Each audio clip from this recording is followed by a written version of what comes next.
जय हिंद दोस्तों, आप सभी का स्वागत है आपके अपने YouTube चैनल लर्नर सब में। आप सभी ने पिछली वाले वीडियो में देखा था क्या कि बायोलॉजी का परिचय वो जिसमें हम लोगों ने कुछ मौलिक बातों को देखा था। अब मौलिक बातों में से जो बहुत ही इम्पोर्टेंट थे, जैसे कि हम लोग ने देखा था कि बायोलॉजी को कितना शाखा में बांटा गया, इसके बाद बायोलॉजी का फादर कौन है, उसका परिचय के बारे में हम लोग देखा।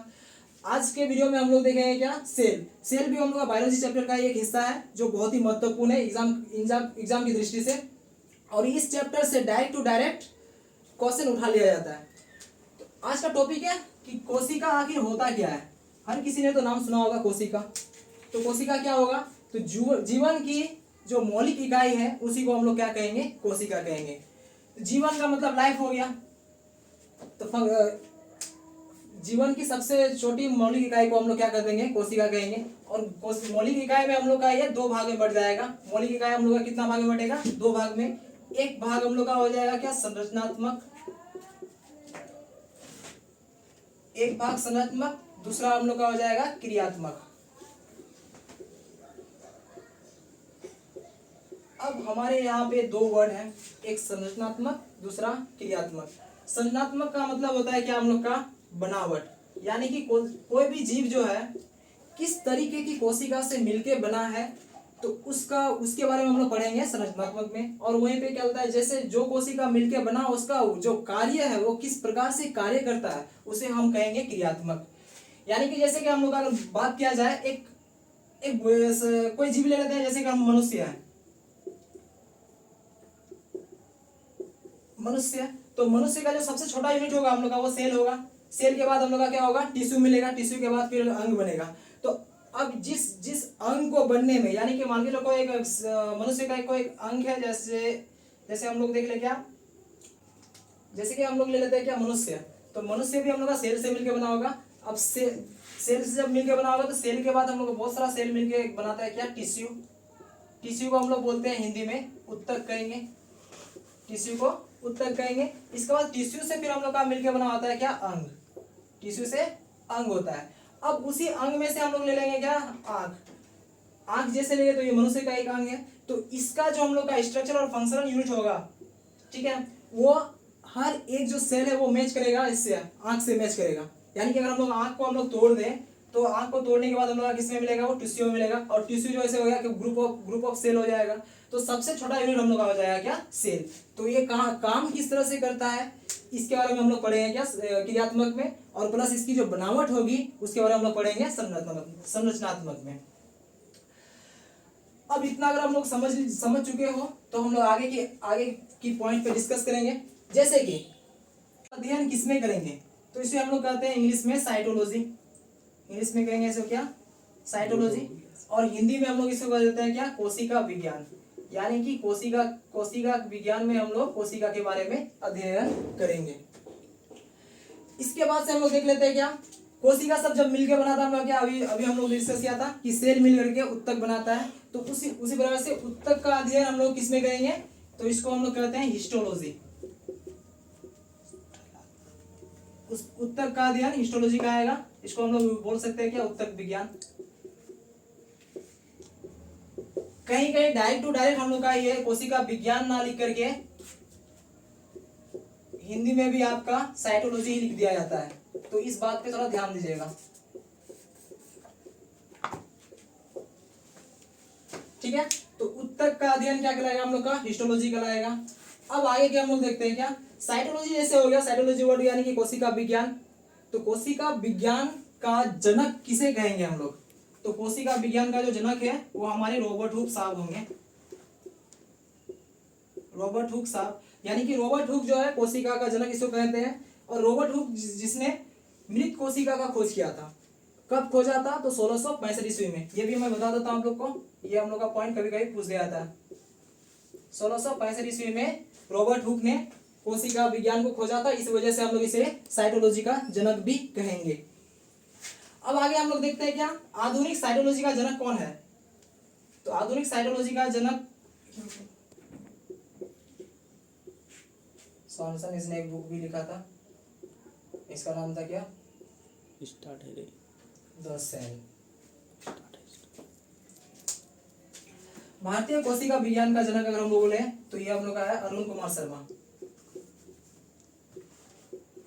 अरुण कुमार शर्मा।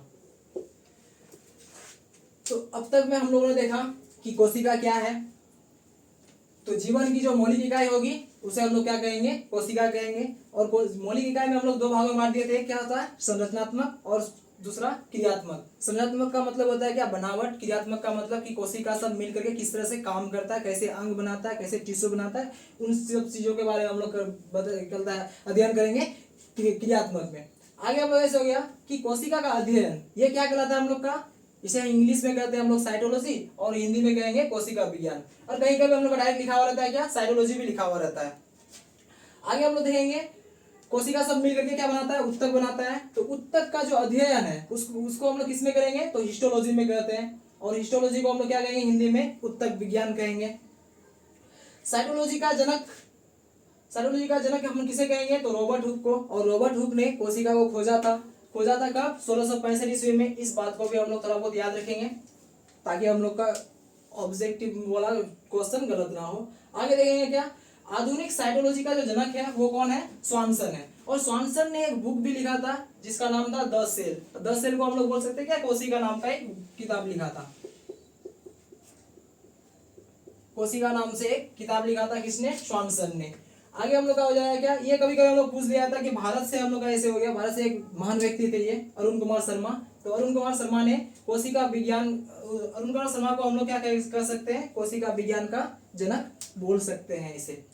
कोशिका का खोज किसने किया था, मृत कोशिका खोजने वाला हमारे कौन थे, रॉबर्ट हुक थे, जिसे हम लोग क्या बोले थे अभी कि कोशिका का जनक भी इसे कहते हैं, रॉबर्ट हुक। मृत कोशिका खोजने वाले हम लोग कौन है, रॉबर्ट हुक है। और इससे बोल सकते हैं कि पादप मृत कोशिका, इसे खोजने वाले कौन होंगे, तो इसका भी हम लोग क्वेश्चन कभी पूछ दिया था कि पादप में मृत कोशिका खोजने वाला कौन व्यक्ति है। तो इसका भी आंसर हम लोग का सेम टू सेम वही होगा, रॉबर्ट हुक ही होगा। आगे हम लोग देखते हैं क्या, जीवित कोशिका को खोजने वाला हम लोग का नाम है उसका क्या, ल्यूवेन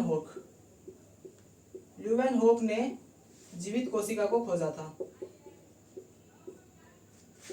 इसका जो सेल था वो क्या था, जीवित था। और ल्यूवेन होक को हम लोग माइक्रोबायोलॉजी का फादर भी बोल सकते हैं, यानी कि सूक्ष्म जीव विज्ञान का पिता अगर कहेंगे तो वो हम लोग हो जाएंगे कौन, ल्यूवेन होक। और ल्यूवेन होक को हम लोग क्या था, जीवाणु विज्ञान का भी पिता कहते हैं, क्योंकि इन्होंने तालाब के पानी में जीवाणुओं को खोजा था, इस वजह से इसे हम लोग जीवाणु विज्ञान का पिता भी कहते हैं। अब इसे जीवित कोशिका जैसे हो गया, तो जीवित कोशिका हम लोग का पादप में प्लस जंतु दोनों में होता है। और कोशिका को अगर हम बांट दें तो हम लोग का पादप और जंतु दो तरह का हम लोग कोशिका, इसको हम लोग आगे की वीडियो आगे हम लोग इसका बारे में चर्चा करेंगे। अब हम लोग का कोशिका के बारे में ही हम लोग थोड़ा देख लेते हैं कि सबसे बड़ा, सबसे छोटा, सबसे लंबा कौन कौन सा होता है। ये एग्जाम में कभी कभी पूछ लिया जाता है। तो सबसे बड़ी कोशिका जो होगी वो शुतुरमुर्ग का अंडे में जो उपस्थित कोशिका है वो हमारा सबसे बड़ा कोशिका होता है, शुतुरमुर्ग के अंडे का कोशिका।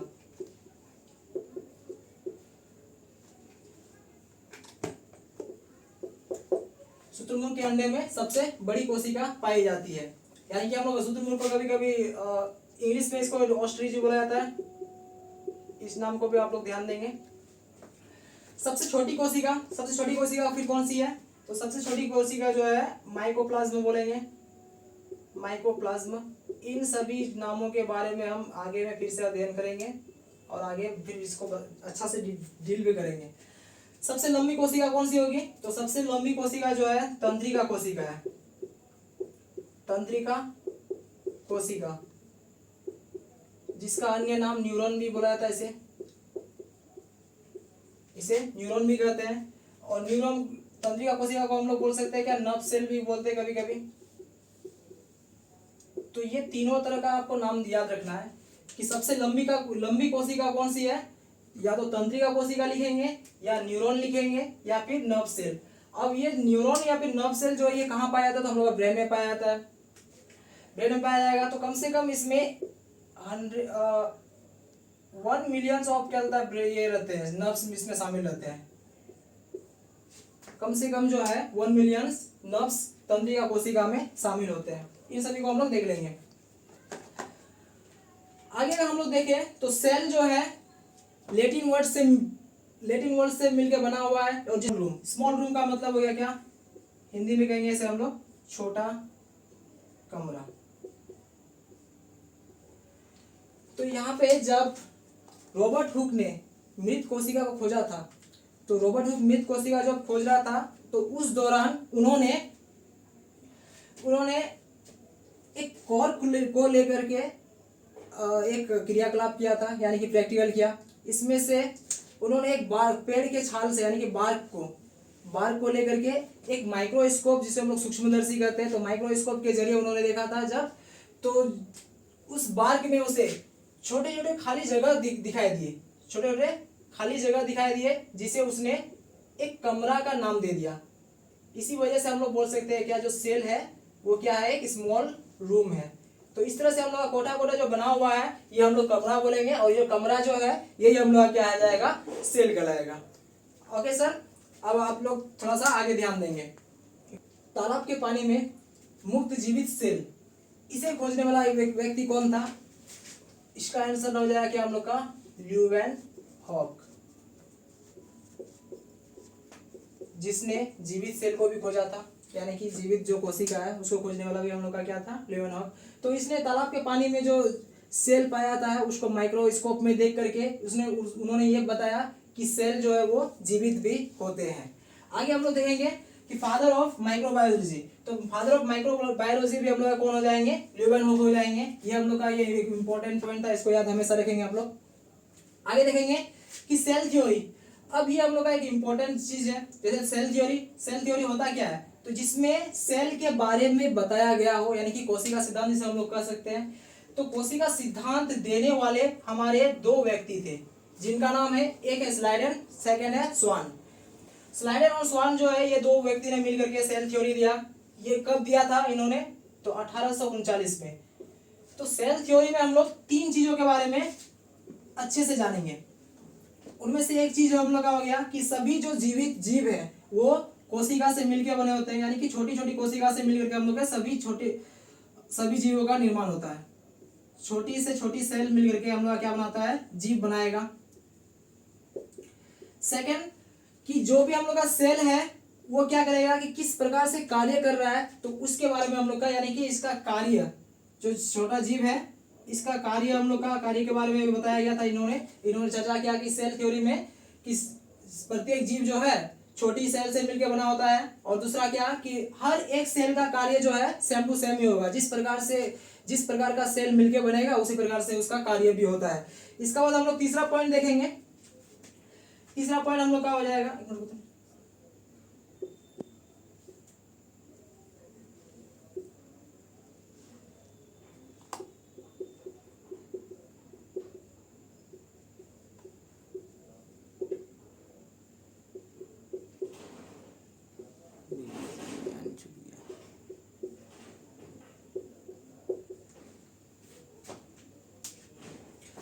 प्रत्येक सेल डिवीजन विधि द्वारा ही बनता है। यानी कि यहाँ पे हम लोग बोल रहे हैं सेल थ्योरी में हम लोग का 3 पॉइंट है। एक कि सबसे पहली बात कि हर एक सजीव जो है वो छोटी सेल से मिलकर बना होता है। दूसरा कि इसका जो क्रियात्मक इकाई होगा वो हम लोग का सेम टू सेम ही होएगा। तीसरा पॉइंट हम लोग का क्या कि प्रत्येक सेल जो है डिवीजन विधि, तो इनका डिवीजन विधि से ही बनता है। मतलब हर एक सेल जो है डिवीजन थ्योरी है देने वाले हम लोग का दो व्यक्ति थे, स्लाइडन और स्वान ने। तो इसमें से हम लोग का 3 पॉइंट हम लोगों ने डिस्कस किया कि हर एक सेल जो है तो छोटी से छोटी जीव से बनता है, और दूसरा हम लोग का क्या कि इसका कार्य जो है हर एक सेल का अलग अलग होएगा। यानी कि अगर जिस प्रकार का सेल उसी प्रकार से उसका कार्य भी होगा। आगे हो गया क्या कि अगर हम लोग का किसी सेल को डिवीजन किया जाए, यानी कि अगर हम लोग आँख का, उस समय हम लोगों ने लिया था एक अंग जिसको हम लोग बोलेंगे आँख।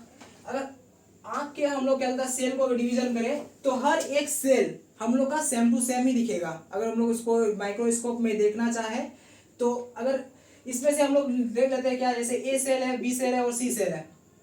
हम लोग का 3 टाइप का सेल है। अगर हम लोग माइक्रोस्कोप से देखेंगे तो तीनों का जो कार्यात्मक और संरचनात्मक जो इकाई होगा वो तीनों ही सेम टू सेम ही होगा। यानी कि हम लोग बोल सकते हैं क्या, ए बराबर बी, बी बराबर सी। ये हम लोग थोड़ा सा मैथ में आ गया, लेकिन आप लोगों को समझने के लिए ये चीज फायदेमंद होगा, इसी वजह से हमने आपको इस तरह से बताया। ठीक है, तो फिर से हम लोग एक बार रिकॉल कर ले कि तालाब के पानी में अगर मुक्त सेल की अगर बात करें तो वो कौन किया था, ल्यूवेनहॉक ने देखा था। और ल्यूवेनहॉक को हम लोग माइक्रोबायोलॉजी का फादर भी बोलते हैं। माइक्रोबायोलॉजी का मतलब होता है सूक्ष्म विज्ञान का पिता। इसके बाद हम लोग का सेल थ्योरी देने वाले दो व्यक्ति थे, जिसका नाम था एक का नाम है स्लाइडर और दूसरे का नाम है स्वान। और इन्होंने कब दिया था सेल थ्योरी, तो 1839 ईस्वी में। तो सेल थ्योरी को हम लोग फिर से 3 पार्ट में बांट दिए थे।